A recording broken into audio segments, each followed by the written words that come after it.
Former British High Commissioner to Guyana, Quinn, in an interview with the Guyanese Diaspora News before his departure, said that the government of the day needs to utilize resources from the oil sector to develop other sectors of the country.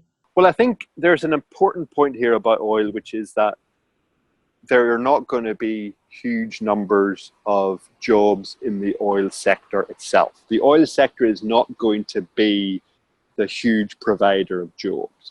What the oil and gas sector will do is provide the funding to allow investment in infrastructure, in agriculture, in social services, in hospitals, healthcare, and in education, for example. So in terms of, I think what people should be looking to is, well, okay, how do we as a country benefit more broadly from the money that oil will provide, as opposed to how do we benefit from jobs in the oil industry? Because whether we like it or not, oil is a finite resource. And what you have to do is ensure that you use the money that comes in from oil to both better the country and better the standards for the people, but also build a sound foundation to grow other sectors and other industries and other agriculture. Quinn added that the government should pursue long-term investments such as solar and hydropower, which will solve many problems currently faced by the country.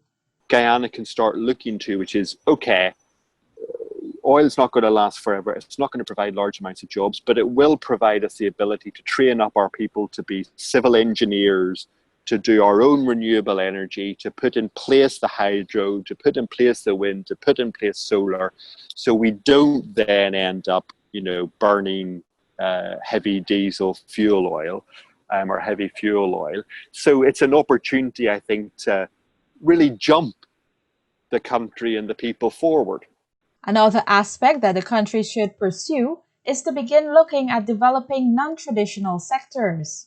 What the oil money will allow you to do is to potentially invest in other areas, agricultural areas, be it rice, be it any other product, where those sort of people who maybe are no longer needed in a smaller, more efficient sugar industry can work instead. So this is what I always talk about in terms of if you're looking at the oil industry, it's the funding that it will provide to allow you to build other industries, to provide jobs for other people, which may be away from the traditional industries, and also potentially more highly skilled jobs as well, which brings you into the whole need for training and building up capacity, so that ultimately you don't bring in somebody from outside if you need a civil engineer. You've got a group of civil engineers here. You want to build a new bridge over the Demerara? Well, you've got 10 people here who can design it, or 10 companies here who can design it. You don't have to go to an outside company. That's ultimately what you want to do, is to increase the skills and the opportunities for as many people as possible. For the Guyanese Diaspora News, I'm Jennifer Jabbar.